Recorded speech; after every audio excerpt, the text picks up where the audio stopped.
All right, we are live. Welcome back to the Black Muze Podcast. I am your host, Jason Muse, aka the Black Muse, and I am excited to be doing this actually live stream instead of pre-recording it and distributing it later. I should be live on Facebook, live on Twitch, live on YouTube, and live on Twitter, unless Elon Musk done messed it up, or I can't do that no more. I'm also very excited because I have a guest that I've been, trying to move heaven and earth to get on the podcast, and he's finally here. Brother from another mother, another fellow black man, fellow educator, as somebody that I met on a social audio app called Clubhouse. He's a man that goes by the name Simeon Johnson. So without further ado, Mr. Johnson. Simeon, how you doing, man? I'm doing well, Jason. How are you? I'm doing great. Do your students call you Mr. Johnson? They do. That's the only name that they call. That's the only name they try to call me by my government name. They try to. But then I have to pull them to the side and I'll be like, Yo, there's something that inculcated in, I think, our community where children calling adults by their first name is just a no-no. It's almost like super taboo. And there's something about the younger they are, the worse it feels. So I had 6-year-olds. I teach first grade, and they figured out what my first name was. And they were they weren't even really talking to me. They were telling each other what my first name was, and it was bugging me because I didn't want them to actually slip up later, because I felt like that was the inevitable outcome of that. Is like once they know it, then they're gonna use it. So I made a big deal out of it. I was like, no. I was like, no, I wasn't saying you. I was just telling them. I was like, no, I don't want you calling me that. We're not gonna go there.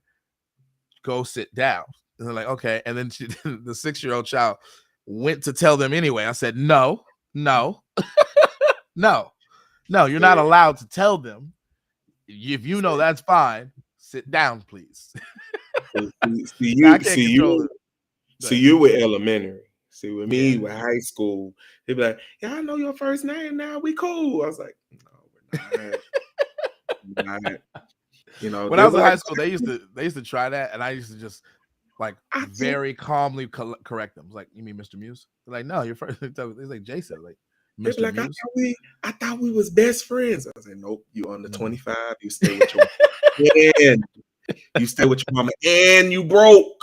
You lying. You broke. No. Oh man, best friends. Sorry, nope. Can't do it. Do you ever get one of those students that ask you to tell you who their favorite student is, but what they really want you to say is them? No, I don't get them to ask. They don't ask me who my favorite student is. They tell me that they're my favorite student. Yeah, I get those too. They tell me that they're my favorite student. I'm your favorite student, right? I was I'm your favorite, right? I was like, favorites get more work than everybody else, right? So what's up, Fave? You finna do all of this? No, I'm good, Mr. Johnson. Then they be like, funny. Who's your favorite class? Everybody sit up. Here we go. So, man, that's funny. Crazy. So let's tell the people real quick. I said a little bit about it before, but where do we know each other? Where so we happened upon meeting each other in a clubhouse room. All of us were talking about a random topic, and somebody said something off the wall, and for some strange reason, this catchphrase that you were partial to, as an insider, every time they say something, you lying. I just don't understand. I'm with myself being a Southern guy. I'm from Memphis, Tennessee, and just happened to relocate to Lynchburg, Virginia to teach in the school district here in one of the local high schools. I teach choir. So, of course, most arts teachers are somewhat articulate, but for some strange reason, because I'm the only Black person in my department, have a little more liberty to be urban if I want to. So I can turn it on, turn it off if I want to. So it's very interesting. Yeah, that's how we met. But for some reason, some of the topics that you talk about are quite interested, and I'll just be like, okay, where and everybody else's take on it is very interesting. So I'm just like, man, you lying, man. Quit that. Man. It's the accent for me. Because I don't my experience with the South has always been vicarious. I'm not from the South myself. I'm from the South through my parents and my grandparents. My grandmother was born in Americus, Georgia. My mom was actually born in Ohio, which is not the South. But her mother, my grandmother, who I just referred to, is from Americus, Georgia. On my dad's side, my grandfather on my dad's side is from Louisiana. But my dad grew up in California. My mom moved from Michigan to California, where she met my dad, and then they had me and my two younger brothers. So I know about the South, but it's always through other people. And I got cousins actually that live in Atlanta, by the way. Yeah. But You I've never visited Louisiana. I got my maternal grandfather is from Morgan City, Louisiana. And this person said both of y'all should switch into your black sense. Oh, okay, whatever that is. Whatever that is. Yeah. But it's Jason did the typical thing of people that find out discover that somebody's from the city of Memphis. They instantly go to First 48. This man went and found statistics, y'all. He found statistics and said, "No, Memphis is the most dangerous city." I said, "What was the year? What was the time? When was this? Now, right now, in 2022, it's dangerous, bro. You're not gonna sit here and pretend like Memphis ain't dangerous. I was like, look, it's what you make it. Oh no, man. See, then they anonymous. But shout out to my hometown right now. My Reformation. Right now, my Reformation, the Church of God in Christ is in their 114th Holy Convocation. They moved back to the world headquarters after being in St. Louis for many years, from 2009 all the way up until 2020. So they've been gone for a minute, but they're back in my hometown. So shout out to Memphis. Yes, the barbecue is good. Yes, the music is good. No, we are not can we move on? Yeah, we can. Because I know everyone's like, man, Memphis is dangerous, whatever. But no, really, it's just like any other city. It's what you make of it, the experiences. There's a lot of rich heritage as far as like our culture, as far as our people that are there. So it'd be amazing. I feel you. Somebody even made a comment in the chat about barbecue. Memphis barbecue is y'all know for murder, but y'all also know for killing that barbecue as well. Yeah, and the music scene. Yeah, the music scene too. Yeah, it's an eclectic place. Okay, so for today's episode, what we're gonna do is we're gonna do a current events episode. So Simeon and I are gonna take turns going over some current events topics. We might read some parts of the article, kind of summarize what's going on, and then give kind of our takes about the wider social and political implications of what's going on in the world. Does that sound good to you, Simi? It's amazing. All right. So without further ado, let me get into this first story that was recently in the news. All right. So my condolences, my sincere condolences to the artist known as Takeoff. I actually don't even know his real name. But everybody knows him as Takeoff. He recently was shot and killed about a week ago. And my if my recollection serves me right, it was over. He was playing dice. It was over a dice game. Is that correct? Do you know the circumstances under which he was shot? I mean, if you play dice now, you already know what you are. I wonder if he was in Memphis. No. That's all Houston. That's all Houston. Shout out to my Houston people. That's Houston. Let me stop. That's not funny. A man has passed away. Oh, my condolences as well. But yeah, for real. So in all sincerity, because I don't want to. I sometimes I get into dark humor and people don't understand that about me. So I don't. Yeah, and you know what I found to be very interesting is that less than or it could have been almost a year, could have been close to a little bit over a year ago when one of our native hip hop artists, Young Dolph, was shot and killed in front of a local business. And what I really found to be interesting is that from there they wanted to start a movement black men should grow old. And I mean, yeah, I mean, because I mean, if you, I mean, why would you, um, cut off, what helps to reproduce, what helps to, hold a family together, all of that and whatnot. But as far as they take off, I know that he was very prominent in the Houston area.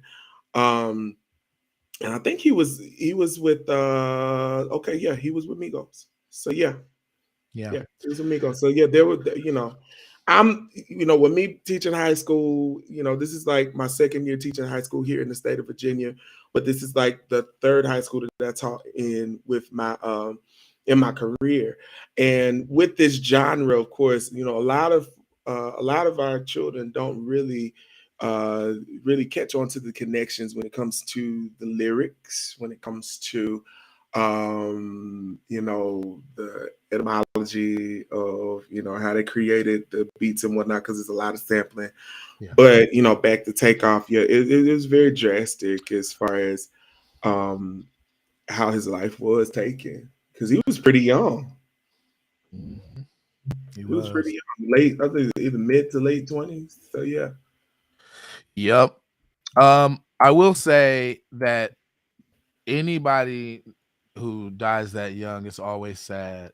I mean, death is sad in general, but it feels like it's especially sad the younger a person is, because Yeah. intuitively, they had their whole lives ahead of them. It's kind of almost cliche to say, but like we really value the missed opportunity of what they could have had in their life.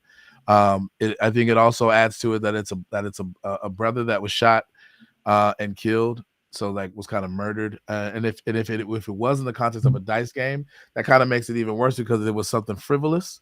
It was something that wasn't that serious. Like I don't think I know our people can get very serious with a few games, Right. dice, bones, and spades. We take those very seriously, but to make it escalate to the point of losing a life is kind See, of sad. You know what I mean? see, spades now. You already know. You already know. we gotta balance between being respectful about And you the gotta watch. tragedy. You gotta watch them people that be making up rules on the fly when what they doing now. Yeah, You gotta true. do that. That's so true. Yeah. So this article right here is focusing in on the memorial service. So Drake and Justin Bieber were among the notable names that joined fans at the Atlanta service for Migos. It reads, thousands of fans have paid their final respects to Migos rapper Takeoff at a star-studded memorial service in Atlanta, Georgia. I think it was at State Farm Arena. Stars including Drake, Justin Bieber, Chloe Bailey were all reported to be in attendance at Friday's celebration of life ceremony.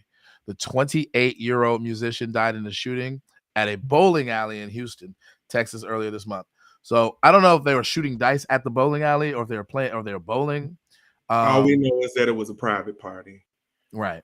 Police are still investigating and have made no arrests. Fans braved the rain to attend the roughly 3-hour event at the State Farm Arena, a 21,000 capacity stadium. Relatives, including the two surviving members of Migos, his uncle Quavo and his cousin Offset, led with heartfelt tributes to the young artist. Atlanta Mayor Andre Dickens gave the late rapper, whose real name is Kershnik Kari Ball, so I didn't know that, the city's highest honor, which is the Phoenix Award. The event also featured musical performances from Bieber, Bailey, and gospel artist Yolanda Adams and Byron Cage. I love me some Yolanda Adams, man. I grew up on Yolanda Adams. Yes, sir. I don't know Byron Cage. Is Byron Cage good? Byron Cage is very prominent. I In the love gospel scene? I love him. He brings a different flair to praise and worship. So yeah, he's pretty cool. He's pretty cool. He's written, matter of fact, a lot of people never really knew that he wrote for a lot of artists before he came out as a solo artist. I didn't know that. For a lot of gospel artists specifically? Yes, a lot Okay. of gospel artists.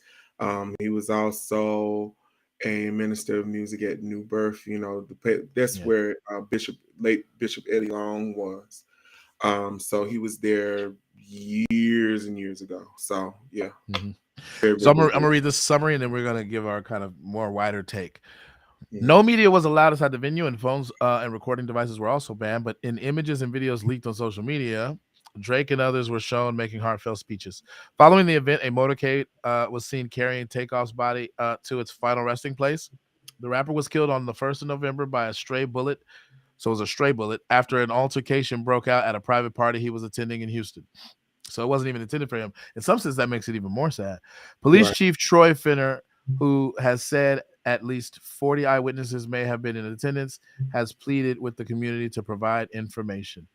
And that's going to implicate something I want to get into in a second, which is how our culture responds to the concept of snitching or snitches. But as far as the wider significance, and might be the part that might become a little controversial. Right. I think there's multiple ways to look at this for sure. People who tend to lean right of center, though, are seizing on what I think they think is another example of toxicity in our community.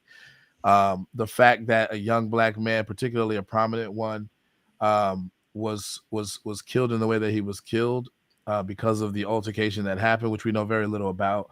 I think they think serves as an example of how violence is way too prevalent in our community and results in us killing us basically. We don't know the race of the person who shot the gun, so we don't even know if this would even count as a quote unquote black on black crime. But that's the kind of thing that the people right of center are saying. I think people left of center are really just focusing in on the tragedy of this, that a person was taken from us in this way, and there's somewhat of an accident insofar as it was a stray bullet, so it wasn't intended for him. But this person was gone so soon, kind of thing. I think they're focusing on that, and also what he means, kind of with his stamp and his art and hip hop and stuff like that. One of the reasons why he was so prominent was because his music was very well received, particularly in the Atlanta community. I believe the Migos are from Atlanta. Is that correct? Mm-hmm. So they represent Atlanta, and they're kind of a part of that identity. And I think anytime prominent artists come from a place and represent a place, when they're gone, particularly if they're gone in this way, that place feels it because of that identity. I know that when Kobe Bryant passed away in the way that he did, me being from Southern California, generally me being a diehard Laker fan and me having roots in LA, it really hit me harder than I think it hit a lot of other people who aren't from LA or who don't have roots there. And then just by wider expansion, everybody who's a Laker fan, no matter where they're from, I think felt that. So that's just another example. When we lose celebrities like that, it means something, particularly if they represent a specific place. So I think people left of center are focusing on that, and they're a little bit perturbed by people on the right of center, kind of right wingers, seizing in on using this as a kind of example to kind of wag the finger at the black community. So I tried to present that pretty neutrally. I do think that there is a discussion to be had about ways to improve our community and our disposition towards, kind of intra-communal violence, and ways to solve that. But what is your take on all of this? All I can say about this is, like you were alluding to a while back, as far as like our people when it comes to matters such as this. Before we draw conclusions, before we start conversations amongst ourselves, we need to get the full details before because the one thing that you don't want to do is have some misinformation out in the wind, and then all of a sudden you find yourself in the wrong once you find out the whole story of it. But it's rather tragic because I mean, like, he was a part of a group that contributed to a new string of hip hop, because they came out while we were in college. Mm-hmm. So it even though you may not have known them personally, it does affect you in some shape, form, or fashion. So yeah, I think the Migos kind of transcended just Atlanta. I think they represented the South and that style of rap music in general. So they kind of rep the whole South. So I think people in the South are feeling it as well as people in Atlanta. Because they represent what's called the dirty, the dirty South. Yeah.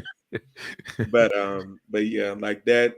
Of course, Atlanta in itself had its had its own style when it came to that span, not that span, but that area of hip hop when it comes to from the dirty, as I said earlier. So yeah. Yeah, there's somebody in the comment that said that the underlying tragedy was that Takeoff and Offset were not on good terms, ostensibly over a woman, maybe Cardi, and that will have to be unpacked eventually. So that's probably a part of the kind of gossip that's going on Yeah. out there and kind of the streets and whatever. Mhm. It's at this point I think unconfirmed what the nature of the altercation was about and to what extent it had anything to do with Takeoff specifically getting shot. But in general, I think there is. I'm trying to walk a delicate line because I do see where people left the center are coming from in terms of being a little bit off, finding it off-putting or being a little bit pissed that Yeah. those right of center are seizing on this to wag their finger at the Black community for I guess toxicity or violence that happens in there. But at the Yeah. same time, I do think that it would be in our best interest as a community to have a healthy and open conversation Mhm. about how violence negatively impacts us, the extent to which we hurt us. I think that there is room to talk about that, but it's got to be done in a way that's healthy, that's constructive, and it's not going to give ammo to members outside of our community to demonize us unfairly. Right. I think that's the biggest concern that people left the center have, and I see where they're coming from, Right. because you can have this conversation in a way that makes it look like Black people are just hella violent and we're crazy or whatever, and it's that damn rap music, and rap music makes us do evil things. It's like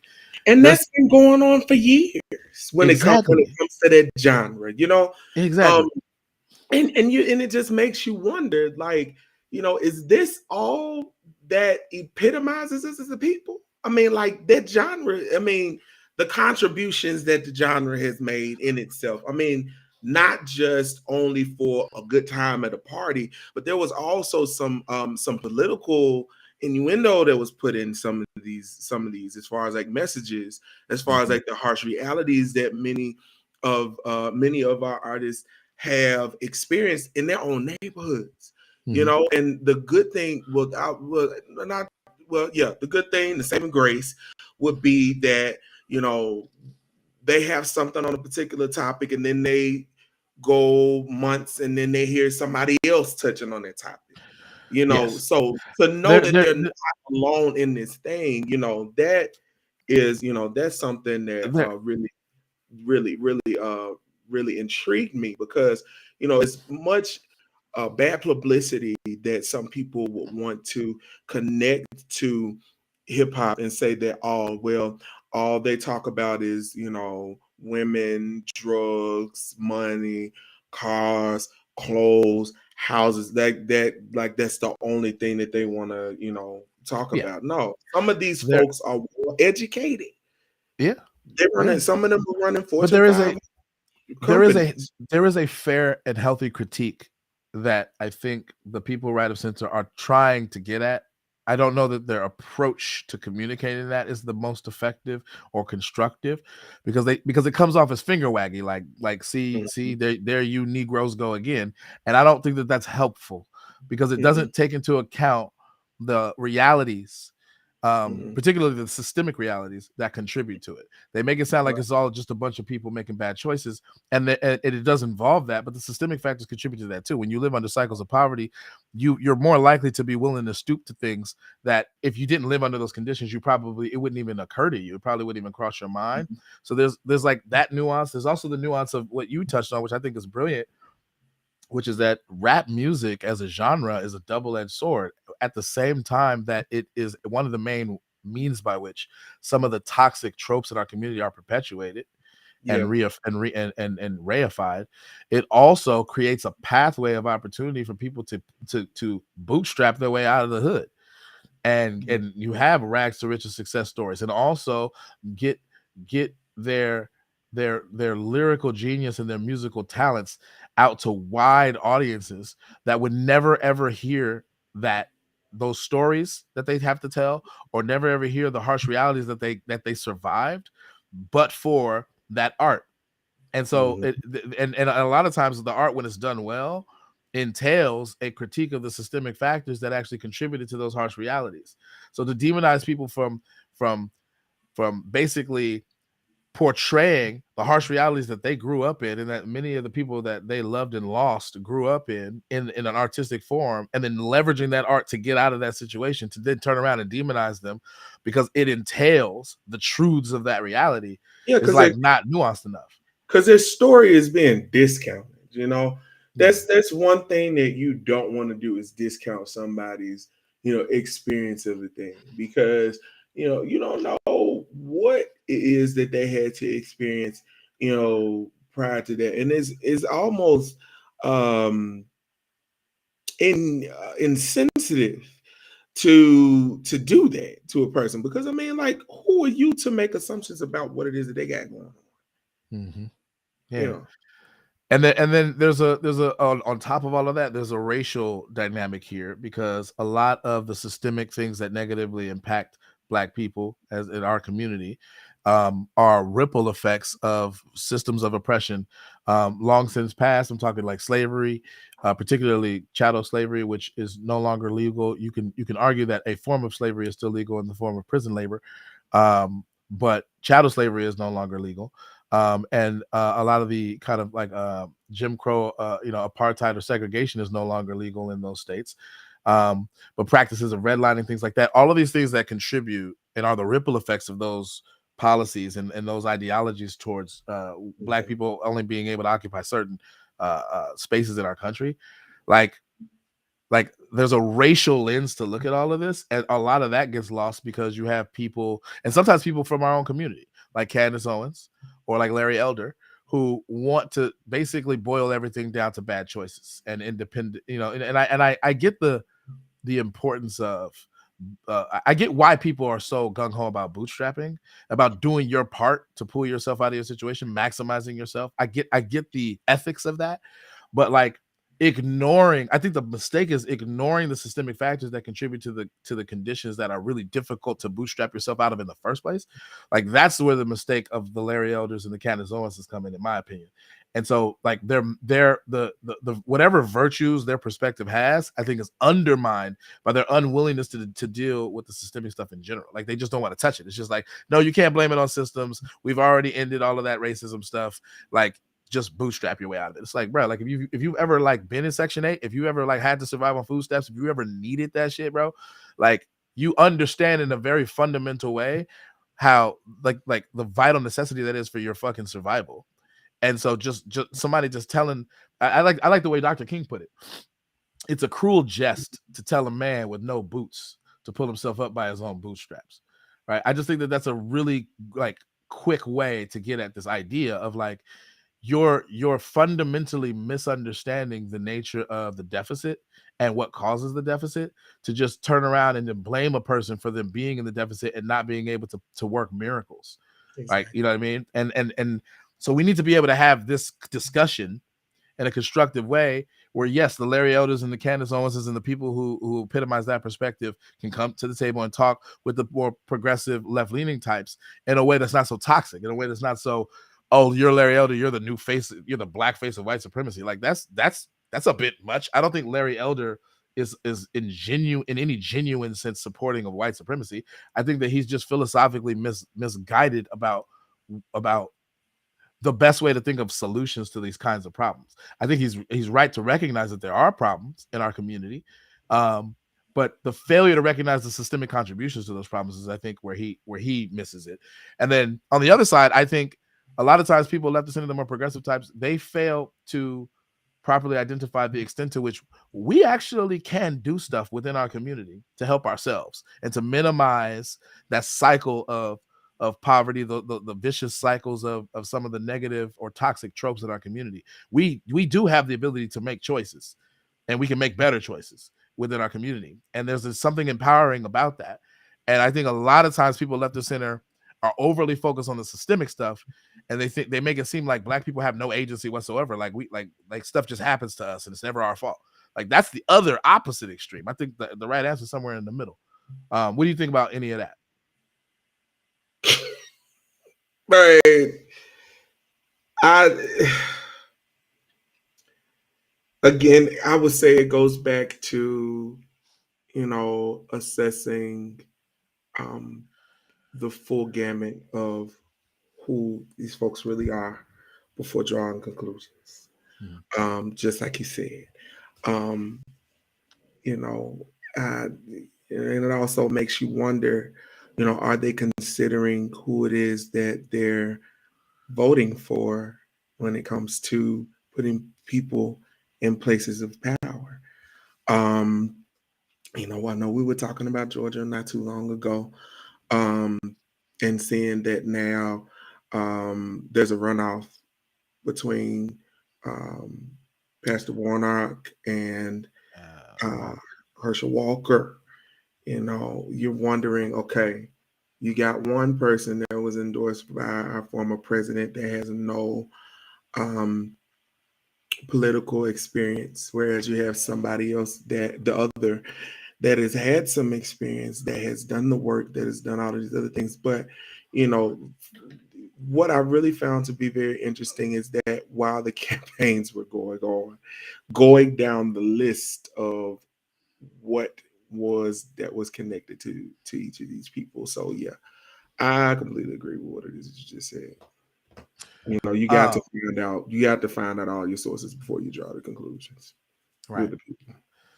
But yeah, I'll wrap it up by saying, before we move on to your first story, I'll wrap it up by saying, it definitely is a tragic loss anytime you see a person die in this way, period. A person getting shot and killed, even if it's accidental. I think for me, because of my affinity for my community, it's especially tragic to see a Black man so young die. Yes. And I think another layer on top of that is it was a prominent Black man who is one of the success stories in the making of starting under certain conditions that a lot of Black people find themselves in for a bunch of systemic reasons, and being able to, in some sense, do something to pull themselves out of it. If there's any example of bootstrapping, it's the rags to riches stories that we have with our professional athletes and with our artists and actors and rappers and etc. Um, and you may not like the grime where they started, particularly when they start in the dope game, or selling drugs, and then they go legit, or for our young women, they may start doing sex work, or doing something in that vein at first, and then they take off, somebody like a Cardi B figure or whatever, because I think on a lot of Black, well, typically right of center Black people, but what Black people may not like about that is that their pathway to success entails a kind of inescapable glorification of and perpetuation of negative stereotypes or toxic tropes in our community that are not good, because they become influential and people take after them, and it, Mhm. it continues the cycles. The way that our young men, our young male rappers, have historically had rap lyrics that demean women consistently, right? Mhm. That's not positive for our young daughters. That's not positive for our mothers and our aunts. And No. then you have the kind of evolution of this, where you have now female artists like your Cardi B's, your Nicki Minaj's, etc., who, in this kind of spirit of you know Black feminism, kind of sexual liberation and empowerment, are parading their sexuality and promiscuity out in this empowering way, or at least that's how it's intended. But it perpetuates those tropes too, but it's being done by women, so to Yes. speak, for women. um and so and it has all kinds of devastating consequences for the ways in which we view relationships, the ways in which we prioritize or don't prioritize our women in our community, our Mhm. disposition towards protecting our women, etc. So, like, there's definitely a discourse to be had there. But I'll wrap it up by saying it's a tragedy, and I hope that we can get to a point in our community where we're minimizing these kinds of tragedies in the future, because Yeah. Black lives matter. And yes, Black people need to make sure that we're operating in ways where we value our lives as a community as well. And I'll just leave it at that. Now, that might be controversial to say, but I'm not out here like Kanye with the White Lives Matter shirt, so I think I'm good, at least for now. All right, I'm gonna tee you up for the first story here, Yeah. for your first story. So, man, Jason, we kind of led right into the next matter. I know everybody has been looking at the anti-Semitism that was connected to the Holocaust and the Jewish people, the Jewish culture, between Kyrie Irving and also Kanye West. Of course, recently we found that Kyrie Irving had been suspended for a period of time uh, for some of the statements that were on his Twitter account.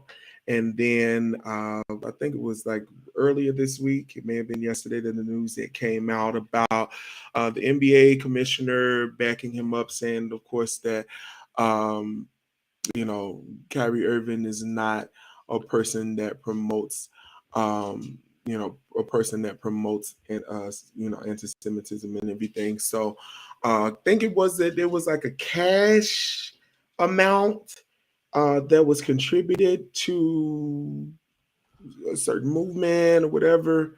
Jason, you add to that? Okay, a lot to say about this. What I was actually trying to do was literally pull up, at the risk of canceled, what it was that that he posted. Um, so I'm gonna pull it up on Wikipedia, and if anybody has an issue with it, they can blame Wikipedia. Listen, this user right here. I listen. I understand. I understand.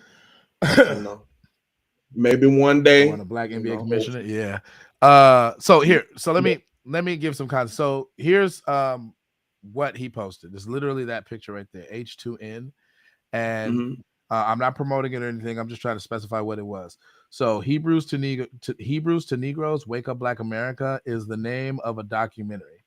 It's directed by Ronald Dalton Jr. And according to Wikipedia, it's a 2018 film directed by Ronald Dalton Jr. The movie is based upon a Black Hebrew Israelite book of the same name. So the origins of the information of this documentary, or the thing that it's based on, is one of the most incriminating things I think about it in terms of it being anti-Semitic, because Black Hebrew Israelite kind of doctrine or perspectives tend to be anti-Semitic, or at least they're commonly understood to be. Critics say that the film is filled with anti-Semitic tropes, Holocaust denial, and claims of international Jewish conspiracy. The film is presented as a documentary. So they don't even want to call it a documentary. They're just saying it's presented as one. Mm-hmm. But that's, I guess, how they get you. I won't necessarily read the synopsis, but I'm going to skip to the controversy. In October 2022, Brooklyn Nets NBA basketball player Kyrie Irving tweeted a link to Hebrews to Wake Up Black America. Now, tweeted it as a link to an Amazon picture. So this is literally the tweet right here. Let me see if I can pull it, make picture bigger. I want to hear this right here. So this is the tweet right here. I don't know if I can make it that big. All right, that's as big as I can get it. This is what he tweeted. And this is a link to Amazon where you can buy the movie. That's all he tweeted. He didn't give no commentary on it. He didn't say, I endorse this. He didn't say, please go out and buy this. He just tweeted it. Okay. Not minimizing what he did. I'm specifying what he did. Now, So he Jason, there tweeted is it. a question asking if either of us have watched the film. No, I For have not. me, I haven't either. I've Not. only heard of the buzz in the news media and heard everybody else's takes on it. I know that some of my folks that I follow on Instagram have posted some things that Farrakhan had even stated about the matter, but no, I have not, nor has Jason looked at this documentary that they're referring to. Yeah. I haven't watched it. Usually when people ask that, they're usually getting at the idea of like, well, you may not be aware of the, negative anti-Semitic things that are in it. Mm-hmm. Could be. I'm not trying to justify or sell the documentary. I'm trying to Me, specify what it is, and in right. order, on my way to explaining why people were so incensed by it. Basically, the documentary is claimed to have a bunch of anti-Semitic tropes that are harmful and damaging and degrading to Jewish people. And so Kyrie Irving, by posting the documentary that has this content allegedly, is in some sense perpetuating that and endorsing that, at least tacitly. Kyrie Irving is said to have a platform. He is an influential person. He has a bunch of followers on Twitter. So when he tweets things like that, the argument goes, What he's effectively doing is he's putting a whole bunch of eyes on something that a whole bunch of eyes don't need to be on because it entails anti-Semitism, basically, which by extension makes him guilty of anti-Semitism. Now, I understand that way of thinking, but one of the things that I want to push back on is I think that way of thinking is a little bit flawed in that just because you tweet something does not mean that you endorse that thing, right? Now, what seems clear now after having massaged this and having him have to answer questions about it is it seems pretty clear that he wasn't tweeting it to like critique it or criticize it or anything like that. So if he wasn't criticizing it, then it's at least plausible that on some level he agrees with it. But another plausible option is that he's just kind of neutral with it. He's just tweeting it because he's like, this seems interesting. I just want to put this out there. I do that all the time. I tweet or post about things that I don't necessarily even have a formed opinion on. It's just something interesting. It's something I heard about. And so here you go, tweet. I don't think that people necessarily should be demonized for doing that necessarily. I understand that I don't have the platform that Kyrie Irving has, but even if I did, the idea that because I tweeted, that means I automatically endorse it is just silly to me. I don't think that follows. You can be neutral with respect to things that you post about. That said, I don't know how neutral he is about it because it seems like he's at least intrigued by at least some of the ideas in it to whatever extent he knows about whatever its contents are. And so I think that a lot of people don't like that. Like the idea that he might even be intrigued by it and therefore influence other people to be intrigued by it and therefore watch it, I think is what people really don't like. And so demonizing him and making an example out of him is a means by which to stop other people from following in his footsteps and to basically break that cycle of influence. So that's what I'm thinking is part of what's happening here.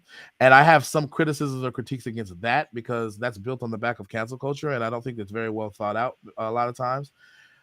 I think that people should be able to watch whatever freaking documentaries they want to watch. And they should be able to critique it and disagree with it just as vehemently as a lot of other people seem to. What really irks me is when people say, don't watch the thing. I haven't watched the thing, but I know it's bad, and therefore you shouldn't watch it either. I don't think that's a good argument. To me, that is the same rationale of book burners from Fahrenheit 451, and that kind of censoriousness irks me. Even if what they're trying to do is noble in the sense of they're trying to, I guess, protect certain communities from the perpetuation of anti-Semitic tropes or anti-whatever community tropes. I don't know that censorship is the best way to do that. I think that the best way to approach it is to educate and tell people what it has. Go ahead. And I'm glad that you said that because I know that when we were talking earlier before we went live, we did acknowledge that, of course, the connection with Kanye West and his statements were what drew people to what may have been what was stated, what may have been stated, what may not have been stated by Kyrie Irving. Because it was, one of the audience, Facebook audience was saying that, the spillover is what pretty much blew the story up, as far as like the propaganda that was connected to all of that and whatnot. Because I did also look at this part that the cash amount was $500,000 that was rejected by rejected by anti-defamation. It was like an anti-defamation league. I don't know which one they referred to, but it did say it was rejected because I'm guessing that this was a mean to be like, hey, this is for me, if from the outside looking in, this would be somewhat of a, I guess, peace offering, or hey, we want to donate towards donate towards this particular thing because hey, we don't support such and such and such and such. But as far as like this Kanye West business, we've known over the years that this man will say any and everything that will come to his mind without even thinking about the ramifications that are connected to them. And yes, I would put on my my black scent voice, but this is the teacher in me. I will always tell students, hey, before you dig deeper into a matter, I need you to look at all of the things that connected to it before you add your 2 cents to it. But like I said, with Kanye, there are no words. There are no words. There are no words. He has not been the same. He has not been the same since the graduation album. I still say that to this day. He has not been the same. Kanye, yeah, I mean, Kanye seems to have gone through a philosophical evolution in terms of changing his thinking about politics, and he seems to be now at least favoring the right. And I think a lot of people don't like that, Mhm. because fundamentally they view the right as the bad guys, the evil guys. At least their political disposition is anti-black. Um, to me, I've never looked at black Republicans or black conservatives in that way. To me, that seems silly. I think that like black people can be conservative. So first of all, our community is actually very conservative in general. So it actually makes sense that they would be attracted to the conservatives in Yeah. some sense. Yeah. Um, however, it's the progressiveness that seems to be housed mostly by the left and the Democrats that is the most in alignment with our civil rights history in the recent past, and a continuation of that tradition with Black Lives Matter. So I understand why we vote overwhelmingly Democrat these days for that reason. But I just feel like there's Yeah, not enough nuance. these days, as opposed to historically, our people Right, used to vote Republican. right, exactly. Yeah, and Back when I when they believe that first started trying to vote. Right. Dr. Martin Luther King used to vote Republican. Yeah. So I don't know that there was a point maybe later in his years where he stopped voting Republican. Actually think there might have been, to be It nuanced. was, and I saw this on a documentary, a PBS documentary with um Jackie Robinson. Mm-hmm, Because Jackie Robinson was pro Nixon. mm-hmm, When Nixon was running against JFK mm-hmm, back in the early 60s. And it was that Jackie Robinson was looking to have Nixon to reach out to him. I think it was one of the time. It was one. I think it was before he got arrested and put in jail in Birmingham. But it was before. I think before the 1960 elections. I think it was. So when JFK reached out to him, that put a spin on everything, and that was what shifted his voting for Nixon for JFK. So yeah, that I think was. that JFK was way more amenable to the black community at the time, so much so that Mhm, I think that that's part of why, part of his motivation for getting assassinated, or at least that's my opinion, mhm. because he was definitely trying to reach out to the black community to get that support to win that election. Um, so I think that that's part of the shift of black people towards the Democrat Party. Now we vote overwhelmingly Democrat these days. It's like Mhm. 90% of the voting black population votes Democrat. Yeah. So I get it, but the idea that as a black person, if you have conservative leanings, or if you support the Republican Party, that you're somehow an enemy of black people, I just think goes overboard. I think that there are people who politic in that way, and they have a vested interest in trying to like preserve that narrative. But I don't believe that we should treat people in our community as lepers because they have like radically different beliefs than we do. It doesn't make Mhm. sense to me. It makes sense that you would have black conservatives, particularly if they live in rural areas, because like there's a lot of reasons why those ideas appeal to people who live in those areas and the Yeah. way of life that they have.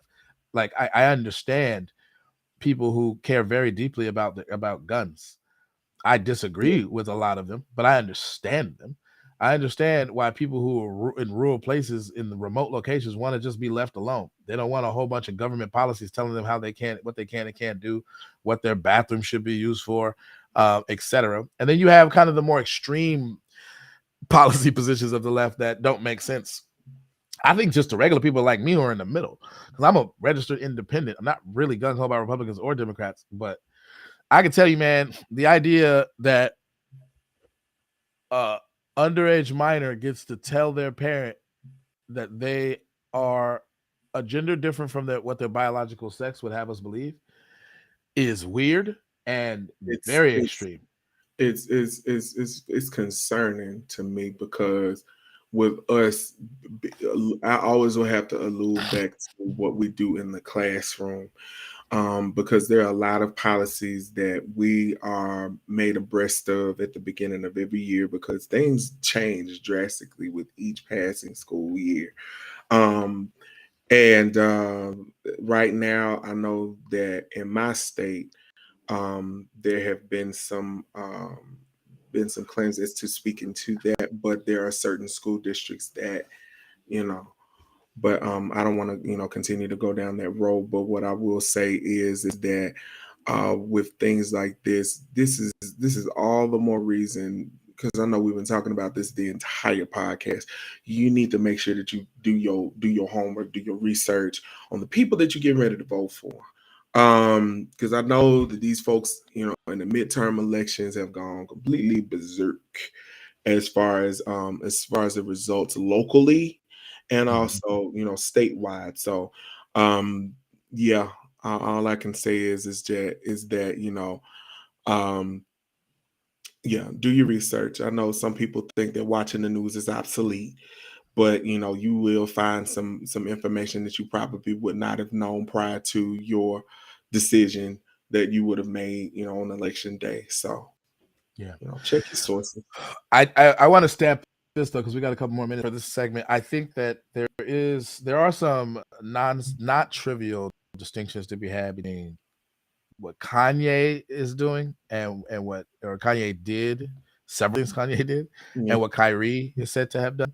right. I think what Kanye did was more egregious and repeated, and Hmm. so I think it justifies the outrage more. The outrage against him is justified more so than Kyrie. I think what Kyrie did was relatively innocuous, Yeah. or at the very least, to whatever extent there was harm done, it was more symbolic and representational in nature, and not really tangible.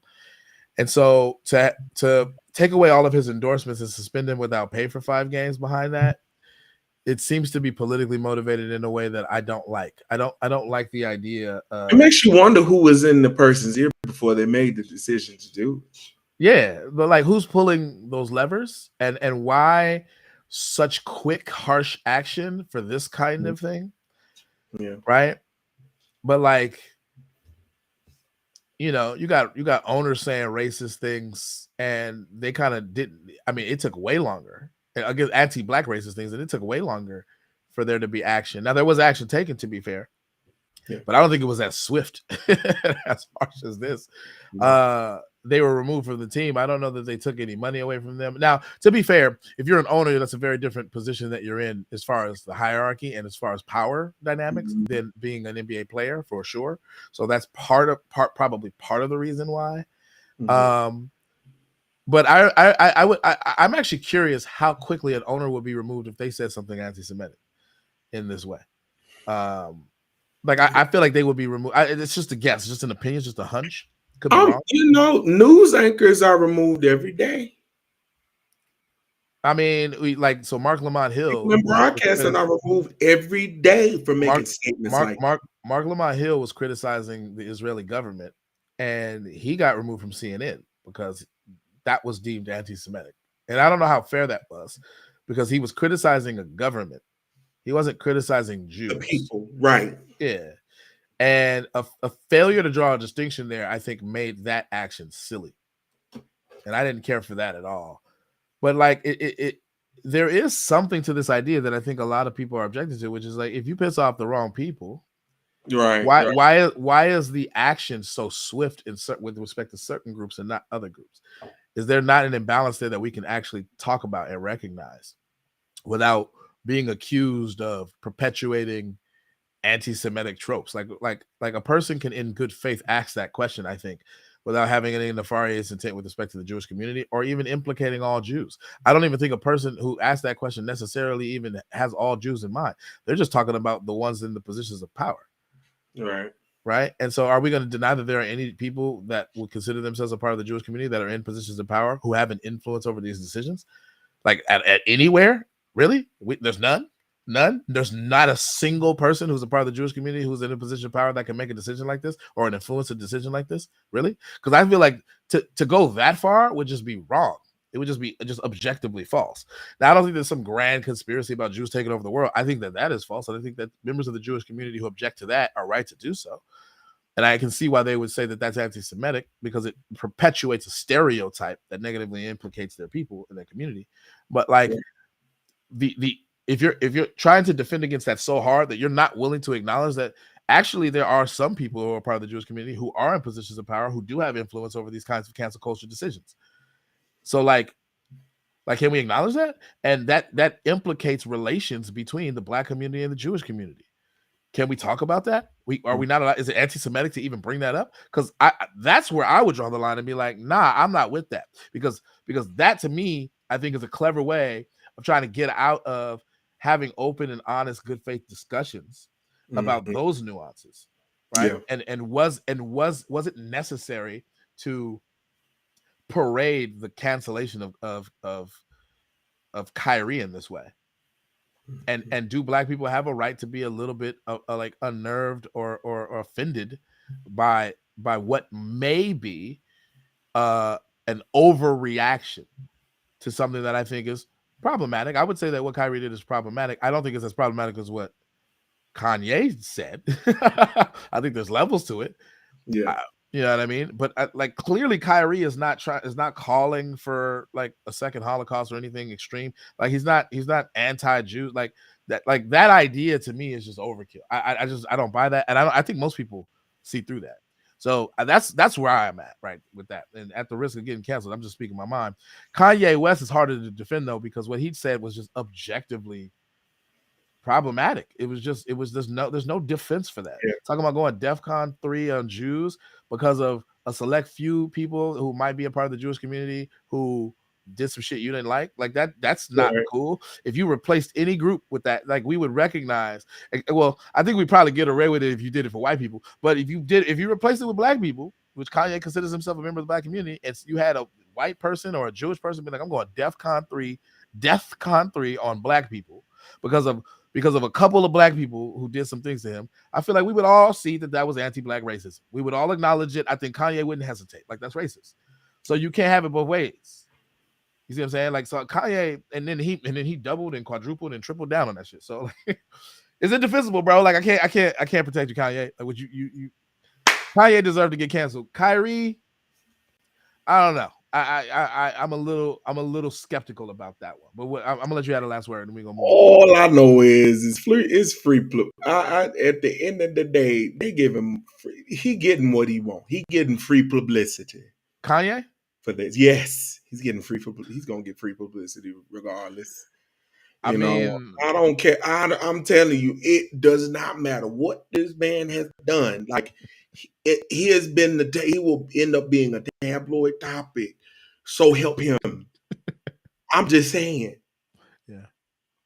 Yeah, he probably will. Okay, is it my turn again for the next story?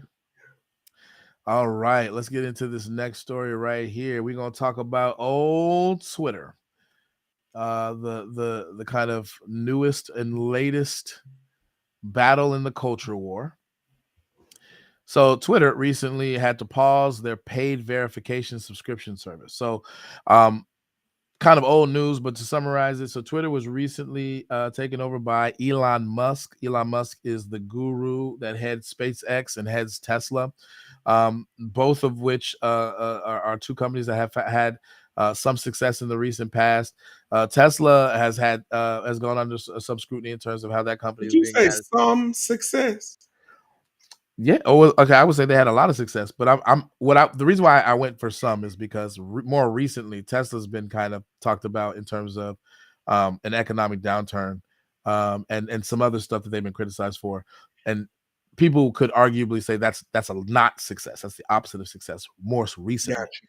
However, and similar things have been said actually of SpaceX, but both companies have had a lot of success and have been pioneers in the forefront of innovative technologies, green technologies in the case of Tesla, or I should say maybe sustainable technology in the case of Tesla, and kind of on the frontier of the privatization of space exploration in the case of SpaceX. He also had a hand in founding PayPal. PayPal is a major I don't know what you would call it. It's a financial entity of some sort. It's a payment processor mostly, but you can do other fancy things. But he acquired Twitter now, and that's kind of like the next frontier as far as him being a titan of industry. And when there was a lot of kerfuffle about him acquiring Twitter because of his free speech stance, and a lot of people left of center don't like the free speech stance because in their minds, free speech basically enables what they call hate speech, and hate speech is something that needs to be moderated out or censored against in order to protect people, basically, from whatever the harms are supposed to be. The non-trivial harms of hate speech are supposed to be. Perhaps the most extreme example of hate speech going awry might be some of the dehumanizing speech that was levied against the Jews in the context of the Third Reich in Nazi Germany.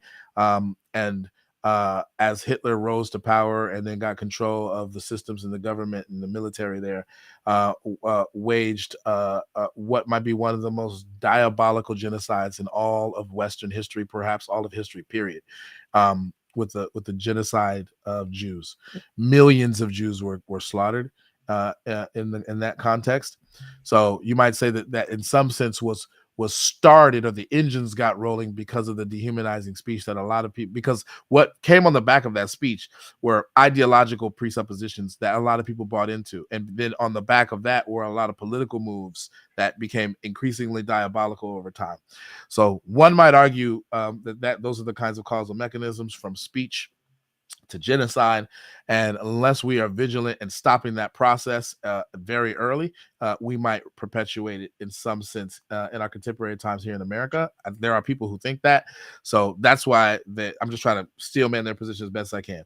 On the other hand, you have people who are very gung-ho about free speech because they recognize, at least according to their view, that free speech is it's not just about being able to say whatever you say just for its own sake, but actually that free speech is a mechanism, or there's something that is enabled by allowing or maximizing people's ability to genuinely speak what they actually think, even if they're wrong, and even if they hurt people's feelings, particularly prohibiting explicitly that the government can censor people, because there's all kinds of forms of tyranny that can be enacted when the government gets too censorious. So guaranteeing or enshrining in our Constitution the freedom to speak your mind is very, very important from this perspective. And I've heard another argument, this is by Jordan Peterson, that free speech is the mechanism by which we actually enter into discourse in order to solve problems in a democracy such as ours. So it's not just that we get to say whatever we want, but being able to honestly speak your mind in a public forum and weigh the truth or falsehood of what's on your mind against the truth or falsehood of what's on everybody else's mind in the marketplace of ideas is one of the mechanisms that we have to raise the best ideas to the top and then use those ideas to inform our policy. Without free speech, you can't have that kind of mechanism, and it's not really clear what would be an effective way to replace that mechanism. I think that's probably one of the strongest arguments for free speech I've ever heard, and it's one of the arguments that I actually genuinely believe in as a former debate coach and as a person who used to compete in debate at the collegiate level. I very much value the ability to actually give your genuine arguments about views insofar as they're well researched and backed up by evidence and have a battle of minds with somebody else. I value that. So that's kind of like the background. And then because Twitter depended fundamentally on advertisers to make money, apparently Elon Musk felt like one of the first moves that he should make was to convert Twitter to a subscription service so that they can get revenue from those subscriptions. And so the Twitter Blue thing became a subscription service that he started, but he recently halted it because of fake accounts. So according to this the Hill article, I'm not going to read too much of it. Twitter Blue signups disappear from the app after fake account chaos. So options for Twitter users to sign up for a subscription that allowed them to pay for a verified blue check mark next to their account disappear from the app by Friday morning, following a day of chaos on Twitter with users posing as brands and public figures. The paid check mark, which did not require users to actually verify their identities, was part of the service offered to users under Twitter Blue for $7.99, and a change made by CEO Elon Musk. Suffice it to say that a lot of people are parading this as kind of like his first big blunder, and this is kind of like a demonstration of Elon Musk's incompetence with running Twitter. And I think that might be a bit overblown, but it does seem like he's stumbling out of the gate with this, because having to stall this service, given how vital it is to the future of the company, like it being able to survive the upcoming economic downturn, as Elon Musk calls it. I think this is clearly a botched entrance onto the scene. I don't think he's reached the point of no return, though. I think that he can clean up some stuff, make some tweaks, and make it so that the fake accounts that made this service kind of less valuable aren't as unvaluable by actually verifying people's accounts. But I think that he's just trying to get a revenue stream going as soon as possible. So he needs to kind of weigh those constraints. But yeah, in terms of like Twitter being kind of new forefront for free speech and all of that jazz, that remains to be seen. I'm not really big on Twitter being the best forum for free speech, because I don't think Twitter is the best forum for public discourse in general. Although people use it, it's overwhelmingly popular to be used in that way. I don't think it's the best forum, because ideas can't get thoroughly talked about and elaborated on via that platform. It's built for succinctness and not complexity. And there's a lot of ideas that are very complex and nuanced. And so our ability to deal with nuanced, complex problems is undermined by Twitter. And so I'm not really a big fan of Twitter being the commons at all. And in fact, I feel similarly about most social media platforms, but not all of them. I mean, I'm using one right now in some sense. I'm using Facebook. I'm using YouTube. I'm using a lot of them. So I would be a hypocrite to say all social media is bad. I just think that certain social media platforms are better than others. I think long form communication is best. So I like Joe Rogan's podcast. I like, long form things. I like this podcast medium. I like social audio apps where you can speak your mind completely and you're not limited to 125 characters in order to try to speak your mind about really complex, nuanced social issues. You know what I mean? So I've talked a lot, but I want to get you in. What do you think? Yeah, and somebody just asked, like, is Clubhouse dead? I know Lori made a few comments, but he was asking you, Jason, if Clubhouse is dead, and we've been on it for the past 2 years, like since the start of the pandemic. Well, not the start of the pandemic, because I know a lot of us really didn't discover. We didn't really discover. I didn't discover Clubhouse until towards the end of 2020, early 2021. And I promise, like, a lot of people were using it as a platform to do talent shows, transfer money, do all of that other stuff. Hey, this person did it. It was early on. I thought that it was a fun platform, and it was helping to ease the grave realities that were connected to us being shut in and everything before we could actually go back outside and do outside of our homes and do what we were doing. For most of us that had to go back into work and work in our offices and all of that and whatnot. Yeah, and I don't think that I don't know if it's dead. A lot of people still use it for various reasons or whatever. But yeah, Jasmine, I'm not Jasmine, I'm sorry, Lori. I'm kind of curious as to how this would be connected to religion, because I know you said that you believe that the action that was taken, as far as like what was she referring to, removing people. Yeah, Kyrie, removing people from saying or suspending anti-Semitic. people or sitting people down for saying something negative against the Jewish community and everything and whatnot. I'm sorry, Jasmine. I apologize. I meant to say Lori. Um, I'm sorry, Jasmine. I'm sorry. You apologizing for the wrong thing. She wants to be acknowledged. Oh, I'm sorry. Hi, Jasmine. How are you? How are you? Praying that your day is awesome. Wonderful weekend. wanted to shout you out. That was our commercial break. Jasmine could have been on the podcast this morning, but she planned. So I don't think she gets to complain. She playing? She playing. Man. She playing. Man, she couldn't. But back to the Twitter thing. To refocus us a little bit, what do you think about? What do you think are some of the wider implications of kind of Elon Musk stumbling out of the gate with trying to, in some sense, salvage Twitter, or at least from the point of view of one perspective, salvage Twitter. Salvage. I almost said savage. Salvage Twitter. From a certain perspective. So the perspective is, so I don't want to be too biased. I'm presenting neutrally. From a certain perspective, Twitter was kind of dying already because it had a lot of bot issues, a lot of fake accounts and whatnot, and also it was done in a way that was biased towards the left, according to this view. And this is usually a right of center view. So the free speech, there was a lot of censoriousness of right-leaning ideas in favor of left-leaning ideas, because the left-leaning ideas can't compete in the marketplace of ideas unless they have some kind of bias in their favor. That's the view.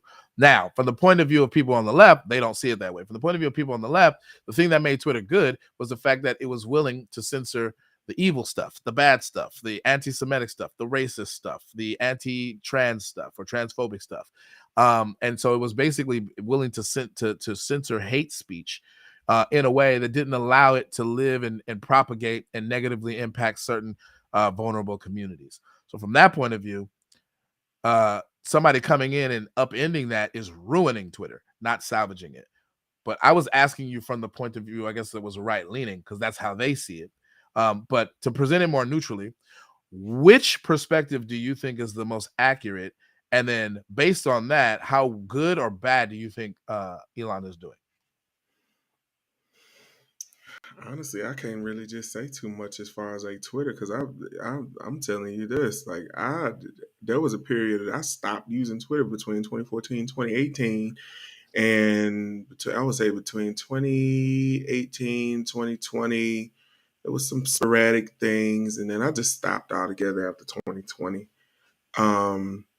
So I mean, like, as far as, them reviving or salvaging the social media platform, I can't really just say too much about it, because I don't really just use it. I really don't use it as much as I used to in times past. Mm-hmm.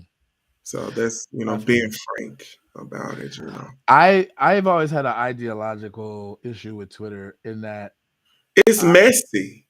Yeah, it's very toxic. And that was the main reason why I really got off of it, because, you mess up somebody's house doing them subliminal, because a lot of people were doing a lot of subliminal messages on that thing, hoping that somebody would give credence to what it is that they're saying. And I'm looking at some of this stuff, man, I know they lie. There's the catchphrase, folks. I know you lie. Why don't you just go to the person?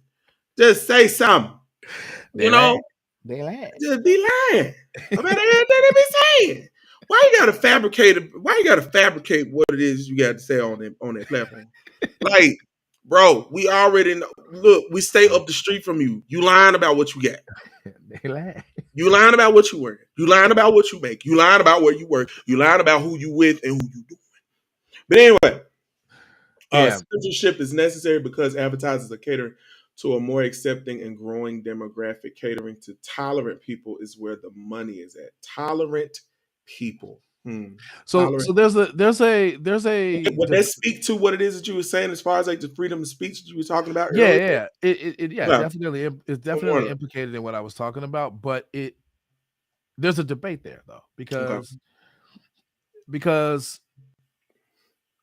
implied there is a problematic and naive trust that the people who are doing the censoring are going to do so infallibly, and that they're not going to censor the wrong things. It's not even ever clear what should be censored and what shouldn't be censored. And allowing private entities to play that game is going to invite all kinds of other problems. And so, like, the problem with it is that it actually doesn't solve anything. It creates a whole bunch of other problems, because would you say it contributed to the cancel culture? It enabled it in a fundamental way. Okay. It enables cancel culture, and now the thing is, like, you have advertisers who are now taking it upon themselves to dictate by way of holding their funding hostage what it is that the companies that they might want to advertise on, like Twitter or whoever, what it is that they have on their platform, because they don't want to be associated with it for business reasons, which is what CRB Vargas is talking about. So people are But using that as an independent justification for right. censorship practices that I think is not a good justification at all. But have you noticed that, Like also, I know we're talking about what? Twitter, but have you noticed also on Instagram, there's certain comments that can't even be posted under certain posts anymore because it's Mhm. censoring. Yeah. Saying something like, So, "You guys but this is all you under the content yeah, moderation thing, right? So yeah, basically, fundamentally, private corporations like Twitter or whatever have the legal right to do censorship moderation, and they're protected by what is it? Section 230. So they have Section 230 protections. Um, and what this has done is it's opened up a whole Pandora's box of this business practice of certain businesses who don't want to be associated with things that are considered harmful or potentially damaging to their products, right? To say, I'm going to withdraw my advertisement dollars unless you can guarantee that you will not host my product alongside the bad stuff that can negatively impact my product and my business, right? So they're economically invested in the censorship in a fundamental way, and that's partially enabled by this new thing we've normed on, which is we are going to just censor the stuff that people complain about, as opposed to enabling people to basically like deal with the bad speech with more speech, better speech. Why is it bad? Critique it, break it down, all of that good stuff. say That it." to me would be more effective than playing this game of we're going to weed out all of the bad ideas, because there's no objective criteria for what ideas are bad. Ideas Yeah, are bad from certain points of view. They're not objectively bad. And there's general ideas that a lot of people in our society, right, left, and center, agree on. I think that people right, left, and center would all agree that murdering somebody in cold blood for no reason is bad. Most of the time, the vast majority of people would agree on that. But there are still some marginal cases of people who are going to be like, nothing wrong with murder. exactly. You know Jason, what I I mean? think So, that, like, go ahead. but I think that both of us can agree that Jasmine should have been on this podcast today because she's got all these comments rolling in from YouTube, all of them. Jasmine be playing. She blamed. She But playing. yeah, like I can honestly agree with all of your comments that are coming in, because like like is like like we talked about earlier, is with some of the matters connected to these bills that are wanting to be pushed to protect children's rights. um yeah, you're gonna have rights and you ain't got your name on the deed of a house anyway. So I ain't got their name You, on the mortgage. I mean, a mortgage. They don't even you, have their names on the so, mortgage. I want to address a couple of things. So, yeah, you can't force. I'm not advocating that we force advertisers to spend money if they don't want to spend money. Right. But if I have a platform that is hot and everybody's on it, then It's almost like you're you being put on a probably, short if you leash. want to put eyes on your product, then you probably want to use my platform. And if you're going to dictate the terms, Yeah, you're trying to put them on a short leash. yeah, like, nah, you don't get to dictate the terms. Period. Like, I'm gonna You have coming to free me. speech. You I'm just coming saying in to general. me. Yeah, like You coming to me I'm for gonna what have it a is that I got. I'm And gonna have a then you free want to speech tell me how I platform. can do this? Yeah, like all you gotta do is like, I'm gonna have a free speech platform. You don't like it, don't advertise. Fine. But what they're doing is this a coordinated effort to get a whole bunch of advertisers to boycott Twitter in order to hurt their bottom line, in order to make them acquiesce to this new normal, because this new normal has a lot of political sway potential, right? It's not an accidental, right? You can dictate certain aspects or parameters of culture and how culture is done and how our public discourse even operates Then I in want this way. to ask. Then And you now can I hold want on, to wait. Lastly, you can shape elections and the right. outcomes of elections in this way. That's why people are doing it. So we don't want to lose sight of that. But yeah, you don't have to force advertisers to do anything they don't want to do. Certain advertisers are not going to give a fuck. Certain advertisers are No, philosophically in they're not. alignment with that shit. And like if you like honestly, a lot of this ideological shift is happening in the business world. You have you have heads of businesses that are operating as if they have to be the bastions of truth or some shit. And like, that's never been the case historically. Like, I want to go back to the old days where businesses just made decisions that affected their bottom line mostly, and didn't make decisions trying to like kowtow to some perception of what counts as wokeness. Like, that's weird. Like, I understand businesses if they want to be ethical in various different ways. I'm not anti-business ethics, but I don't think that all of the things that are being touted as a matter of business ethics are actually that. I think that's a false pretense. Haven't you noticed that these folks nowadays are saying woke a little more often than they have before, making little subliminal passes at our culture. When they say Yeah, but it's and then I wonder hollow. It's if our hollow. speech. It's hollow. I mean, If Amazon and Jeff Bezos are going to present their company as woke and therefore virtuous because they fit some weird arbitrary standard of wokeness, yet they're going to be union busting. They're going to be taking advantage of all kinds of labor conditions in other countries overseas. They're gonna be promoting things like the very documentary that Kyrie Irving got in trouble for, and they're not gonna get any consequences for it because Jeff Bezos made the right kinds of donations or Jeff Bezos owns the Washington Post. Like, nah, bruh. Like you can't have it both ways. If you're gonna be virtuous, you're gonna be virtuous across the board. You're not gonna be above reproach because you did some hollow shit that makes people go, you check a box, so we're cool with you, and we're not gonna criticize any of the fucked up shit you do. That's why I don't like it, because wokeness at the end of the day is to me, it's a hustle. You're pretending to be virtuous so that you don't draw the ire of people in the business world that can hurt you, and then that allows your business to get that check mark, and you can do business just fine. But the people who don't kowtow to certain ideological precepts, they get harmed. I don't like that shit. It's hella biased. Seems like these folks are having to compromise in order to maintain what it is that they have. So, I mean, like, my question would be, like, do we really have free speech in this light when it comes to using certain platforms? Well, it's free from the government. That's a constraint that is put on the government. Because they're always private entities. Well, here's the thing. Private entities have never had the free speech thing. The First Amendment is a protection against the government. Mm-hmm. It's not a protection against private corporations. So there's kind of a little bit of a loophole.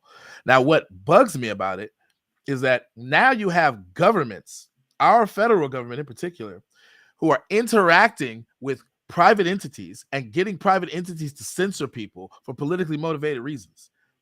This has definitely happened on Twitter. This definitely happened on Facebook. And that's a problem, because what that does is that enables the government to circumvent First Amendment protections, because they're going to the side and be like, hey, Twitter, we're going to not we're going to not do X, Y, and Z, like mess up your business if you like censor such and such a candidate. Or, hey, Facebook, look out for this misinformation revolving around the election, so that we can shape the public discourse in such a way that favors us and win elections. Like, that kind of shit is I think anybody who's objective would object to that, because right now it's being used in favor of the left primarily. But if it were starting to be used in favor of the right, the left would definitely object to it. So if you would object to it, if your political enemies or rivals do it, then you can't accept it when the people who agree with you do it. That's a textbook contradiction. Sorry, I'm getting preachy. I'm getting preachier than you. Come on. Oh man. But let me say this though. I, in order kind of awkwardly transition to the last story, because you have our last story, correct? I thought it was you, because I just did. Did I? You just did which one? I just did. We just. I did Twitter Blues, my second one, right? So you got one more. Hey, look, I would think that we would wrap up on this one, because I mean, like, real talk, like, if you really think about it, like, even when it comes to like the political process, like, it's almost like as if okay. I'm just saying, like, because everybody's chiming in on the free speech thing now, so I'm just like, hey. I mean, I think we could end on this one, because it got really, really good. We can. It got really good. I'll extend it a little bit by talking about something I was going to use to extend it anyway, which is the good old midterm elections. Now, what's at stake, I think, in this whole Twitter thing is that Twitter stands in a very unique position to shape public discourse and therefore impact the outcome of our politics and our elections in particular. We're coming on the heels of a midterms that was highly contentious and highly competitive. We have right now the Republicans on the verge of controlling the House, which is going to have all kinds of implications for Biden's agenda. Basically, Biden's agenda ain't getting through no more if the Republicans take over any of both of the chambers of Congress, especially if they take over both. Right now, it's up in the air about the Senate, but it's really, really close. I mean, we're talking razor thin margins. We're talking candidates are going to win by a couple thousand votes. And there's a lot of kerfuffle and contention going on about the actual voting procedures and whether or not those voting procedures are fair and free and whatnot. But part of what's going on is who gets to control narratives. And if you have one of the main purveyors and perpetuators of political narratives and social narratives in Twitter being controlled by certain political factions, then there's an outsized influence that they get to have on the discourse. If that changes or shifts with somebody like Elon Musk, who cares very deeply philosophically and ideologically about free speech, however failed of an exemplar he may be of that so far, that's going to have implications for whether or not certain people can win elections, particularly Democrats and people on the left, because clearly they've been favored prior to Elon taking over. So that's what's at stake here. And I think that it's good to touch on the midterm elections and kind of some of what's going on right now. We just recently had it announced, I think this morning, that Democrat Mark Kelly wins his re-election bid in the U.S. Senate from Arizona. Now, that's huge because the Senate right now is gearing towards being split 50-50 again, which would favor Democrats because the vice president, I think, decides the ties, any ties in the Senate. And the vice president is a Democrat right now. So the Senate can get stuff passed. It's looking like the Republicans are going to take the House, so it wouldn't really matter. But if the Republicans take over both, that'll probably have some implications for blocking, from the point of view of the Republicans or the right, blocking some of the things on the left. They would have a lot more negotiating power for sure about different bills, because bills would not even have a chance of passing, whether or not Joe Manchin or Christian Sinema are on board. Without getting Republicans on board. And so some people will say that that's a great balance, because what that's going to do is force Democrats to come to the table with Republicans instead of disregarding them if they don't control both houses of Congress like they did before. So I think that's part of what's at stake. Also, the continuation of changing voting procedures and passing legislation through in regards to that is going to be at stake. Although, insofar as the president of the United States is a Democrat, even if the Republicans control both houses of Congress, unless it's a super majority proof, unless it's 60%, they're not going to get anything passed either, because Biden can just veto it after all. So I like a version of the government where both sides have to come to the table to get anything passed. I don't like it in the sense of it's going to cause gridlock, most likely, particularly in our contentious political climate. But I do like it in the sense of you can't get anything done unless you come to the table. And our government was the structure of our government was designed to be that way. It is structurally designed to force both sides to come to the table to compromise, because the compromise is the virtue in some sense. It's not perfect. Sometimes the compromise sucks, but it's better than having contentious camps of enmity who ignore each other and don't talk, because neither political faction gets it right 100% of the time, in my opinion. What do you think in terms of like what's at stake in light of like the midterm elections and some of the things you talked about, Warnock and stuff like that, if you want to touch on that again? But what do you think is really at stake here in terms of this Twitter stuff?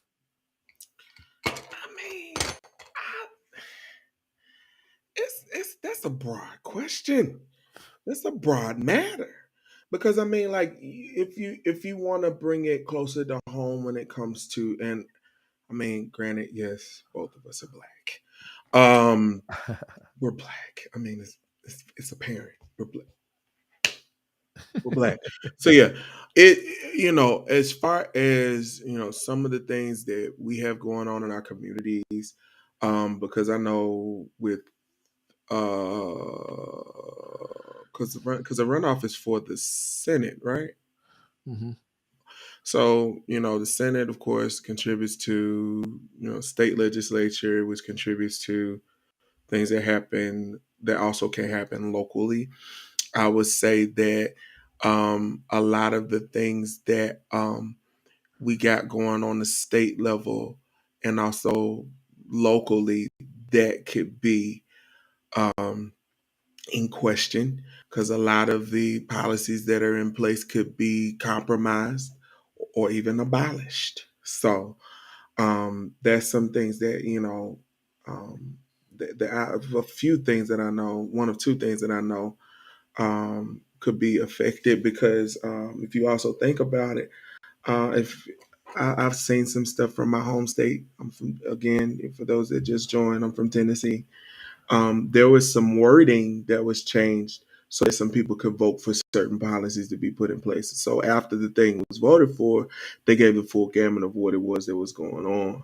So it's, yeah, I I would say it'd be a great deal of things that could affect the livelihood of, many that are in, their local, local businesses could be affected. Yeah. Really? That's what's up, Jasmine. Um, oh, you're from Middle Tennessee. Anyway, I'm from the West Side. Um, yeah, back to yeah. Stay away from Memphis. It's Uh, dangerous. First of all, I done told you about saying something about listen. You don't come to Tennessee, you come to Memphis. There's only one Memphis that is relevant, and that's in Tennessee. I'm worried about Tennessee leaving. is I'm in, worried listen, about leaving Memphis Memphis is with not my in life. Tennessee. Memphis is not in Tennessee. Tennessee is in Memphis. There you go. Anyway, but yeah, I would say Crime is in Memphis. it's everywhere. Look at the mic. It is everywhere. So yeah, that is everywhere. But yeah, I would say that elections like this do, Jasmine, tread carefully, sweetheart. All right, so you lying. Anyway, so as far as like the Senate elections, as far as our representatives, definitely it does affect what it is that happens um for us, because they do represent us in Washington. So yeah, that affects what happens in the house, our state houses, and also our city governments. So yeah, it'll Yeah. affect a lot. It'll affect a great deal of things. Even with education, I feel like it would affect that. Most definitely, it would affect that. I agree. Yeah. No, run to Memphis. Y'all come to Memphis for everything else. Tell me some stay away. Okay, Can we we need just to order? fix it. Can we We just need to order fix some it, Memphis y'all. barbecue? Can we just order some Memphis barbecue from afar? I don't want to We go. can FedEx it. Yeah, y'all think that's safe? Yeah. But yeah. So yeah, May all the sauce dry up before it hits your house. I All brought right, up that so I brought up the last article to prove that it is a Senate runoff. And yeah, actually for Warnock, it's going to be the second runoff, I think, because didn't he do a runoff in 2020? yeah. Yeah, so it's gonna be a second runoff. So this 538 article says, can Raphael Warnock pull off another Senate runoff? It's gonna be interesting. That's actually a very interesting question. Yeah. I don't know post the 2020 election if he'll have as much success, because Georgia did tweak their voting protocols, and I don't know how Yeah, favored they he's gonna did be. that. I feel like they did that out of spite. Well, I mean, maybe, but I feel like also, they did that out of spite. They but did that out of also spite. pulling out. Just Wait, like, hold on. just But like that footage Golden of. State, since Hold y'all on. want to Wait. keep talking about this, just Hold like on. they did, just Hold like on. Golden State, they did Hold Golden on. State. They wanted to Let me tweak Golden State so they can advance, and they let me still see. didn't win the finals. Let me see. Let me say this. That was supposed to be in the Grizzlies. That footage at State Farm Arena of pulling ballots out from under tables and counting them when there's no poll watchers there was suspicious. Okay, so How is that tightening up on suspicious? certain voting laws, because they're not supposed to do that. That's illegal in Georgia. You can't do that. Listen. You can't No, but it was, count ballots without ballot watchers there, bro. They told them to go home that because they was said a pipe burst. Come to find out it was a leaky toilet. That's suspicious, bro. That's All I know, suspicious. all I So know is they this: had to they were launch clowning. investigations behind They that were shit. clowning about all of them absentee ballots being sent in, all them paper ballots being sent in. That's what they was Yeah. talking But about. because there was a statistical anomaly, it was different from previous elections. I'll give you that. But I'm Yeah, saying because they were the trying to keep them from specific going to the no. poll. Let's not obfuscate. The specific thing I just named, that shit was suspicious, and they needed it made a lot of people uneasy. And a lot of people don't even know about it. I actually watched the footage. That shit was low-key suspicious, bro. Like how do you justify sending the poll watchers home and then counting ballots after you told everybody to go home that you were done Somebody for the was night? lying. Somebody was Somebody lying. was lying. Somebody was Somebody lying. was lying. All right, but I'm gonna leave it there in terms of our articles. I think we got enough of that. But I do want to put a nice bow on it, and I want to wrap it up. First of all, I want to thank you, Simeon Johnson, for No being a guest on problem, my man. podcast. I had And a time, man. I had a time. and I wanna ask you a final question of Yes. how, on a scale of 1 to 10, 10 being you had the best time of your life, 1 you didn't have a good time. How good of a time did you have, and how likely are you on a scale of 1 to 10 to come back? 10 fingers, man. 10 fingers. For both questions? 10. No. You said how likely? You said how good of a time To did be I a have guest on this yeah. podcast? And how How good of likely are you to be a guest I again? had a great time, but I was about to say I would never come back. That'd be me lying. I'd be lying if I said I wasn't gonna come back. But listen, I had a wonderful time. It was good discourse. Especially the last topic because I was about to call you Stephen A. Smith's cousin. But yeah, and then look, if Jasmine's on the next one, I'm there. I mean, regardless. But if she's on the next one, I'm there. Jasmine, okay. Well, that's She a play too much. yeah, Jasmine, you got to get on the next one. Stop playing. All You right, gotta get I got to get up out of here, but I want to say my final goodbyes to you, Simeon, yes, and sir. I'm gonna have you wait in the back room while I wrap it up. Is that cool? Cool. All right. All right, ladies and gentlemen, this has been the Black Muze Podcast. I'm your host, Jason Muse, aka the Black Muse. That was fun. That was awesome. Jasmine, if you're still there, get on the podcast. Stop playing. And your incentive for Simeon to come back. We can have both of you at the same time. And also Simeon says stop talking about Memphis. Leave Memphis alone. But yeah. To all of the people out there, I hope that you have fun watching, and I'm gonna get this clipped up and put on our the YouTube channel as soon as I possibly can. So until next time, peace.